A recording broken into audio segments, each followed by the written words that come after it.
예림단장 칼럼입니다. 오늘은 지난 화요일날의 이야기에 이어서 연장선에 있는 내용입니다. 제목은 먼저 기도해요. 먼저 기도해요입니다. 먼저 누군가를 보고 집중하고 그 다음 무언가를 한다는 원칙은 간단하다 생각할 수 있는데 막상 실천하기란 쉽지 않습니다.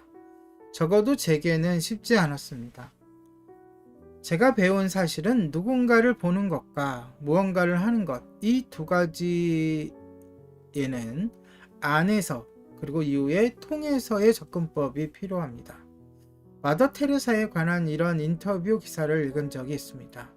기자가 아침에 무엇을 하는지 묻자 테레사는 이렇게 대답합니다. 기도합니다.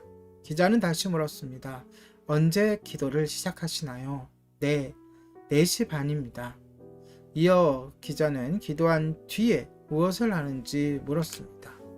그러자 테레사는 이렇게 대답했습니다.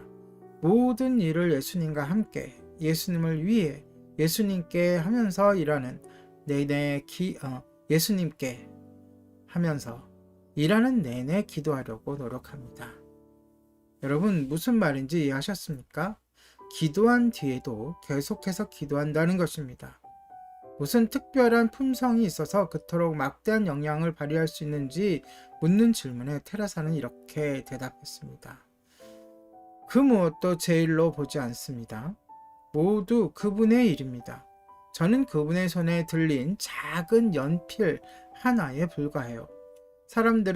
생각은 그분이 하십니다. 글도 그분이 쓰십니다. 연필은 스스로 아무것도 하지 않습니다. 그저 쓰임받을 뿐이지요. 다시 샌프란시스코 클로니클 기사로 가봅시다. 여러분 이해하시죠? 네, 버스 운전기사 이야기였죠?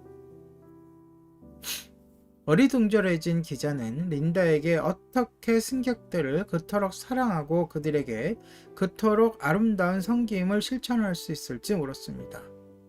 그러고 나서 기자가 얻은 대답은 이것이었습니다.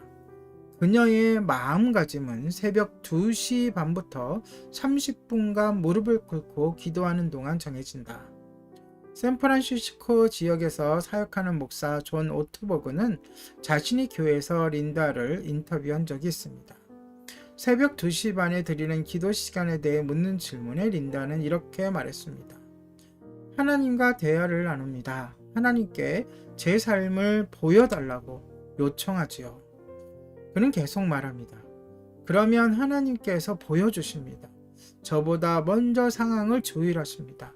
제 인내심을 키워주기도 하시고 저보다 힘든 누군가에게 신발이나 뭐든 필요한 것을 주라고 하시기도 하시고 여러분에게도 보여주실 것입니다. 그 시간이 바로 저를 친절하게 만들지요. 오트버그는 버스를 몰 때도 기도를 하는지 물었습니다. 물론이죠. 출근해서 사역을 할 때도 기도를 해요. 맞습니다. 제 일은 사역이에요. 하나님은 늘 무언가를 보여주세요. 버스에 타기 힘든 어르신을 보여주시면서 그분 바로 앞에 버스를 세우라고 말씀하십니다. 또 차비가 모자란 사람을 보여주면서 그냥 있는 만큼만 내라라고 말씀하시기도 하고요. 이 모든 것을 하나님이 가르쳐 주시고 하나님이 보여주십니다. 린다는 자신의 일을 운전이 아닌 사역이라고 불렀습니다. 린다는 기도로 하루를 시작하고 나서 하루 종일 계속해서 기도했습니다. 내가 기도할 대상자의 사진이나 이름을 컴퓨터 바탕화면에 올려놓고 그를 위해 늘 기도해 보시기 바랍니다. 하나님은 상황을 바꾸기 위해 나를 통해서 무언가를 하시기 원하십니다.